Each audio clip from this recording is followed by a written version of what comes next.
기술자 8명이 떠나는 것만으로 미국인 1000명이 일자리를 잃는다? 농담이 아닙니다. 조지아주 전역의 공장들이 하루 만에 동시에 멈춰버렸습니다. 리비안, 포드, 테슬라, 삼성 협력 공장까지 모든 기계가 정지했습니다. 하루 만에 1127명이 실직했고 한 달 만에 미국 전역에서 22만 명이 일자리를 잃었습니다. 워싱턴은 혼란의 도가니에 빠졌습니다. 미국 정부는 현실을 받아들이기를 거부했습니다. 왜? 그들은 아직 모르고 있었거든요. 미국의 생존이 단 하나의 나라 대한민국에 달려있다는 걸요. 이건 단순한 경제 위기가 아닙니다. 이것은 국가 생존의 문제입니다. 이야기를 시작하기 전 여러분의 좋아요와 구독은 정말 큰 힘이 됩니다. 저는 데이비드 체이스입니다. 미국 상무부 산업정책분석관으로 18년째 일하고 있습니다. 2025년 3월 17일 제 책상 위에 빨간색 긴급 파일이 놓여 있었습니다. 조지아주 제조업 긴급 상황이었죠. 30일간 실직자인 폐비 27명, 공장 가동률이 94%에서 23%로 추락했습니다. 18년 경력에서 이런 붕괴 속도는 처음이었습니다. 6시간 뒤 저는 애틀랜타행 비행기에 앉아 있었습니다. 공항에서 주정부 관계자가 기다리고 있었고 차로 40분을 달려 도착한 공장 단지는 완전히 멈춰 있었습니다.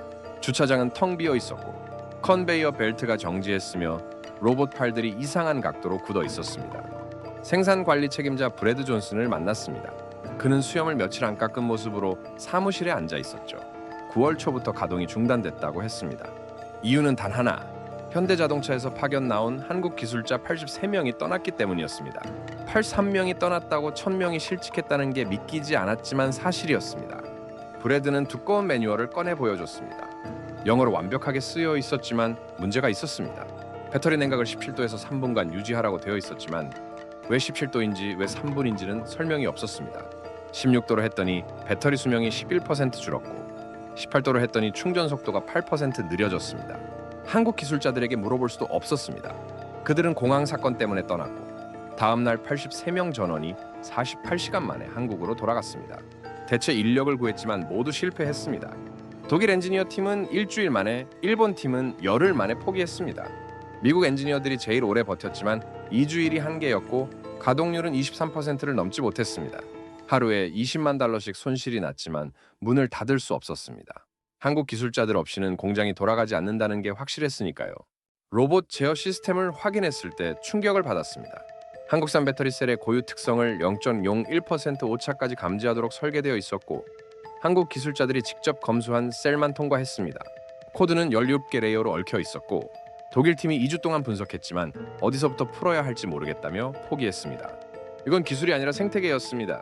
조지아만의 문제가 아니었습니다. 현대차 메타플랜트, 삼성전자 반도체 공장, SK온 배터리 공장까지 총 47개 공장에서 한국 기술자들이 철수하거나 감축됐습니다. 한국인 1명당 미국인 19명이 영향을 받는다는 계산이 나왔고 전국적으로는 22만 명이 위험에 처했습니다. 워싱턴으로 돌아와 데이터를 분석하며 더 놀라운 사실을 발견했습니다. 한국 제조업의 로봇 밀도는 근로자 만 명당 1012대로 세계 1위였습니다.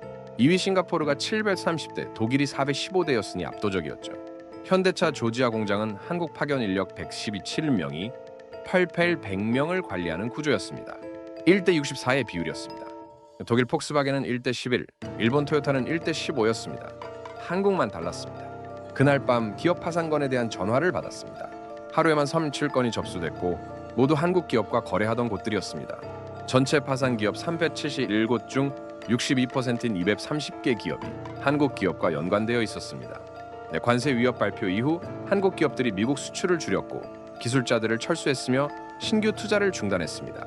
협력 업체들은 대체 공급처를 찾지 못해 무너졌습니다. 다음 날 긴급 회의가 소집됐습니다.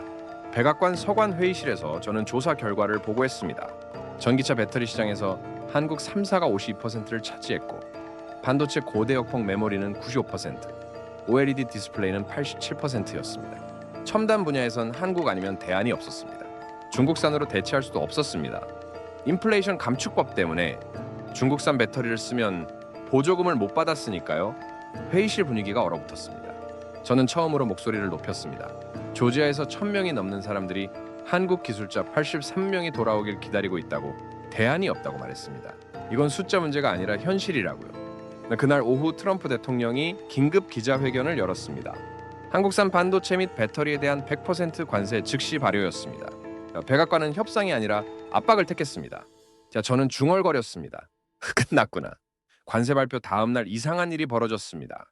한국 정부가 아무 말도 하지 않았습니다. 외교부 논평도 산업부 성명도 청와대 반응도 없었습니다. 완벽한 침묵이었죠. 오후 2시 첫 번째 신호가 왔습니다. 엔비디아 CEO 젠슨 환기 긴급 성명을 냈습니다.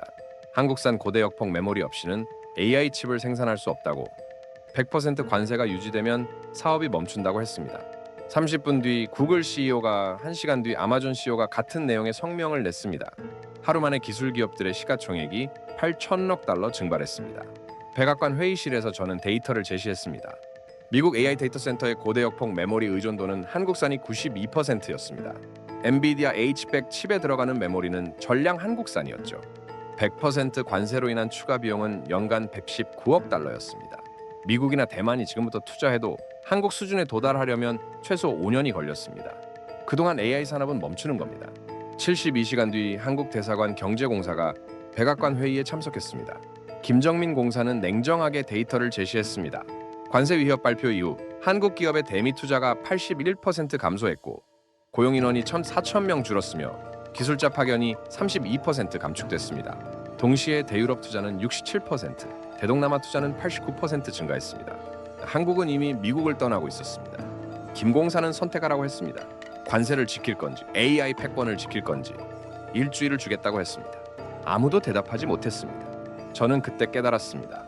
미국은 이미 진 겁니다. 관세를 발표하는 순간부터요. 일주일 뒤 백악관은 한국산 반도체 및 배터리에 대한 관세 부과 계획을 철회했습니다. 트럼프 대통령이 직접 기자회견에 섰지만 질문에 대답하지 않고 자리를 떠났습니다. 저는 마지막 보고서를 썼습니다. 제목은 보이지 않는 거인, 미국 산업 속의 한국이었습니다. 2025년 미국은 한국에 무릎을 꿇었습니다. 표면적으로는 관세 철회였지만 실제로는 항복이었습니다. 한국은 말하지 않았습니다. 숫자가 대신 말했습니다.